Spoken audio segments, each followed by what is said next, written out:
Hello sir, welcome to social post. Hello అండి. Yes. Sir ఇప్పుడు నిన్న మోడీ గారు ఒక స్పీచ్ ఇచ్చారు హైదరాబాద్‌కొచ్చి గోల్డ్ మీద గానీ, ఫ్యూయల్ మీద గానీ కొంచెం తగ్గించండి అని చెప్పడం జరిగింది. దాని తర్వాత నెక్స్ట్ డే మనం మార్కెట్ గనక మనం చూసుకున్నట్టు నిన్న మార్కెట్ మనం చూసుకున్నట్లయితే మొత్తం క్రాష్ అయిపోయింది. కొన్ని వేల కోట్ల రూపాయలనేది బయటికెళ్ళిపోవడం జరిగింది. సో, నిన్న మార్కెట్ సిట్యుయేషన్ చూసిన తర్వాత మీకేమనిపించింది సార్? జనరల్‌గా అలాంటి హోదాలున్న ఎవరైనా సరే ఒక స్టేట్మెంట్ పాస్ చేసినప్పుడు మార్కెట్ అనేది వెరీ సెన్సిటివ్ ఉంటుందండి. మార్కెట్ అనేది చాలా సెన్సిటివ్ ఉంటుంది. దానికి అనుగుణంగానే రియాక్ట్ అవుతుంది. మీరు చూసుకున్నట్టయితే ఎక్కడో అమెరికాలో ఉన్న ట్రంప్ ట్వీట్ చేసేస్తే మన ఇండియన్ మార్కెట్ 1% పడ్డప్పుడు, అలాంటిది మన ప్రైమ్ మినిస్టర్ అంత కాషియస్ స్టేట్మెంట్ ఇచ్చినప్పుడు, అందులో మళ్ళీ ఆయన తీసుకున్న యొక్క ఏదైతే సెక్టార్స్ ఉన్నాయో, ఏదైతే ఐటమ్స్ ఉన్నాయో, వన్ ఈజ్ గోల్డ్. మన ఇండియా అనేది highest gold purchasing and using ఉన్న కంట్రీస్. రెండోది ఆయిల్ గురించి మాట్లాడాడు. ఆయిల్ అనేది డైలీ కన్జంప్షన్‌లో one of the highest consumption ఉన్న అదొక కమోడిటీ అని చెప్పుకోవచ్చు. అండ్ మూడోది ఎలక్ట్రిక్ సంబంధించిన మెట్రోస్‌ని యూజ్ చేయమని చెప్పాడు. అండ్ వర్క్ ఫ్రమ్ హోమ్ చేయమన్నాడు. పవర్ కన్జంప్షన్ అదన్నీ కూడా సేవ్ చేయడానికి, ట్రావెలింగ్ అదన్నీ కూడా సేవ్ చేయడానికి, ఇంటర్నేషనల్‌గా బయటకు వెళ్ళడం తగ్గించండి అని చెప్పాడు. దీని అర్థం ఏంటంటే end of the day rupee depreciate కావద్దు.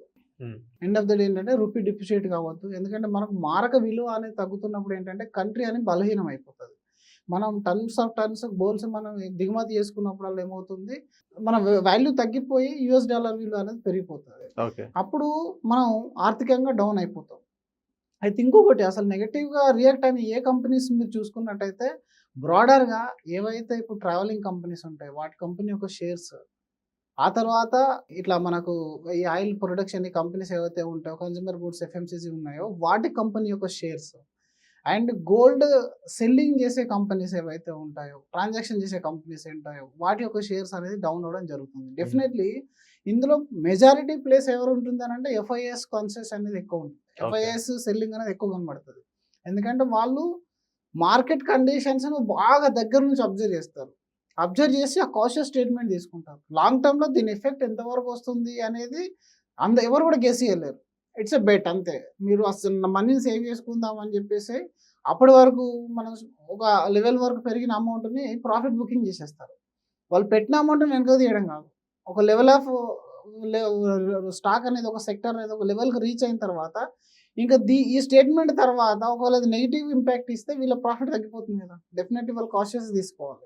కానీ ఇప్పుడు మనం నిన్న ఎఫ్ఐఎస్ గురించి టాపిక్ వచ్చింది కాబట్టి చెప్తున్నా. ఎఫ్ఐఎస్ ఎంత బయటికి వెళ్ళినా గానీ మన డిఎస్ఎస్ అన్న మంచిగా సపోర్ట్ చేస్తున్నారు కదా సార్ ఎస్ఐపి దాంట్లో మనకి. డెఫినెట్లీ ఇప్పుడు ఎందుకనంటే ఈక్విటీ పెనిట్రేషన్ ఇండియాది చాలా చాలా తక్కువ. దానివల్ల మనది జియోగ్రఫికల్ కంట్రీ అనేది చాలా పెద్దది కదా, పాపులేషన్ చాలా ఎక్కువ. ఇంత పెద్ద కంట్రీలో పెనిట్రేషన్ తక్కువ ఉంది. అప్పుడు ఏమైందంటే ఒక సైడ్ యాంఫీ యాడ్స్ వల్ల, మ్యూచువల్ ఫండ్ యొక్క పాస్ట్ రిటర్న్ వల్ల అండ్ అవేర్నెస్ అనేది పెరిగిపోతూ ఉంటుంది. ఇంతకుముందు డైరెక్ట్ ప్లాట్ఫామ్స్ లేవు. న్యూ కస్టమర్స్ అక్విజిషన్ అంత స్ట్రాంగ్గా జరిగింది.